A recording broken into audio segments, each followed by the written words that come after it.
We've talked about Earth as a planet, a solid part of the Earth, the interior of the Earth, plate tectonics.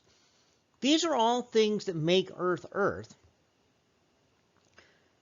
but they're not the entire story. We've talked about the water on Earth, the hydrosphere of Earth, and that's important because that's where we live. Probably a lot of the water on the surface of the Earth came to Earth through comets, but a lot of the water on the interior of the Earth probably originated from all the asteroids coming together because they had some water and ice mixed in with them as well, not just rock. And so we've got a variety of different things happening here.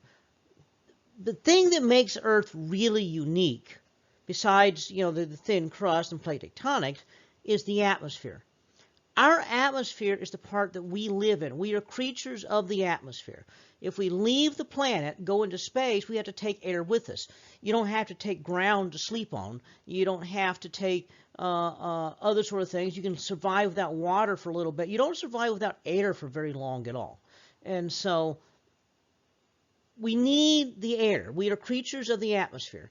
And so the only planet in the entire solar system with an atmosphere that we can breathe is Earth. And the question is why? What makes our atmosphere the way that it is? So that's what we want to talk about now, is the atmosphere of Earth. And the atmosphere is not much of the planet.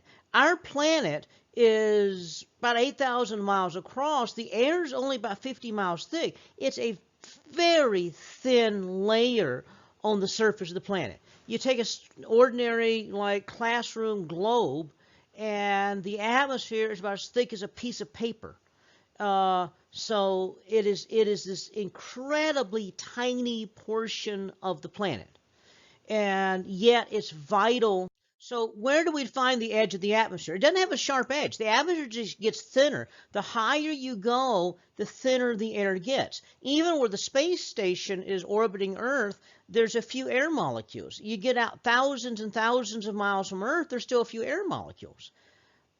So where's the edge of the atmosphere? Well, the convenient defined edge of the atmosphere is something that we call the von Karman line. Theodore von Karman calculated that if you get above a certain altitude, the air is so thin that aerodynamic lift can no longer keep something aloft, and you'd have to be moving at orbital velocity. And so this is defined to be sort of the edge of the atmosphere.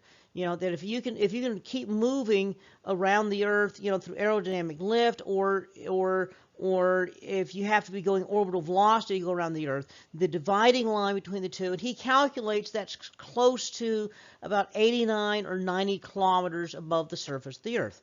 So we arbitrarily define the von Karman line nowadays as 100 kilometers. Now, it's interesting because that 89 kilometer altitude is really close to 50 miles. And so in the early days of space exploration, if an astronaut or a pilot even got as high as 50 miles above the ground, but mean sea level, that is, then they were considered astronauts. They got their astronaut wings. Obviously, the Mercury astronauts, the Gemini, Apollo astronauts, all qualified for that. And there were some X-15 pilots who, in a parabolic trajectory, the X-15 actually flew higher than the von Karman line before it fell back towards Earth. And so so that 50-mile number, to make it a round number, though, they eventually defined it to be 100 kilometers. So that's a little over 60 miles. So now you got to get 60 miles up. And in fact, some of the X-15 pilots did that too. But that's now defined to be the edge of the atmosphere. It does not mean there's no air above that. It just means the air above that is so thin it doesn't count for much. So what's the atmosphere made out of? Almost 80% of the atmosphere is nitrogen. About 20, 21% of the atmosphere is oxygen. So oxygen and nitrogen, together make up 99% of the atmosphere. Just under 1% is argon. Carbon dioxide, which is famous as a greenhouse gas, is really only 0.04% of the atmosphere. It's a very little part of the atmosphere. It just has a very big effect. And 0.002% of the atmosphere is other stuff, other gases that are mixed in. Now, that's what we call the dry atmosphere. Those numbers skew a little bit because in reality, that is the dry atmosphere, but our atmosphere is never dry. On Earth, we have water vapor. And water vapor, now it varies. In very, very dry conditions, you don't have as much water vapor. In very humid conditions, you have more. So it ranges about 0.25% to about 4% water vapor. Now, that's not relative humidity. Relative humidity is, what's the maximum amount of water vapor that can be in the atmosphere at a particular moment in time. And so that's a different concept. But this is actually just raw percentage. The weight of all this air is pushing down on us. Gravity is pulling down. And so the atmosphere is a gas, it's a fluid, so it's under pressure. The more you pull down on it, the more you squeeze it under pressure.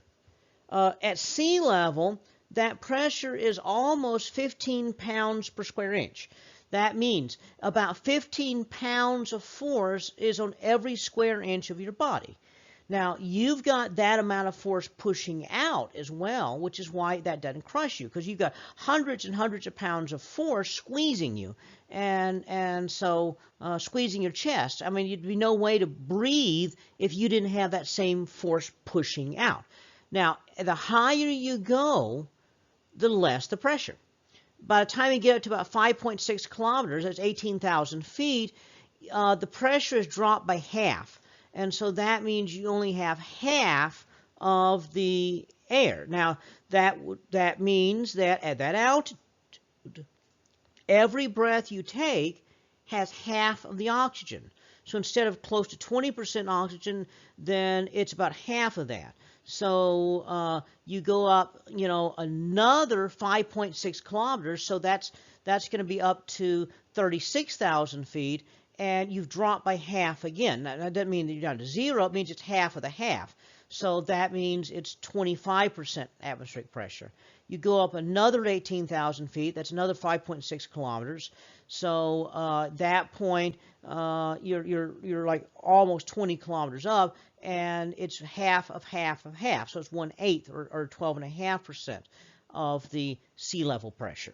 And so that's about how this works. It drops at about half for every time you go up another 5.6 kilometers.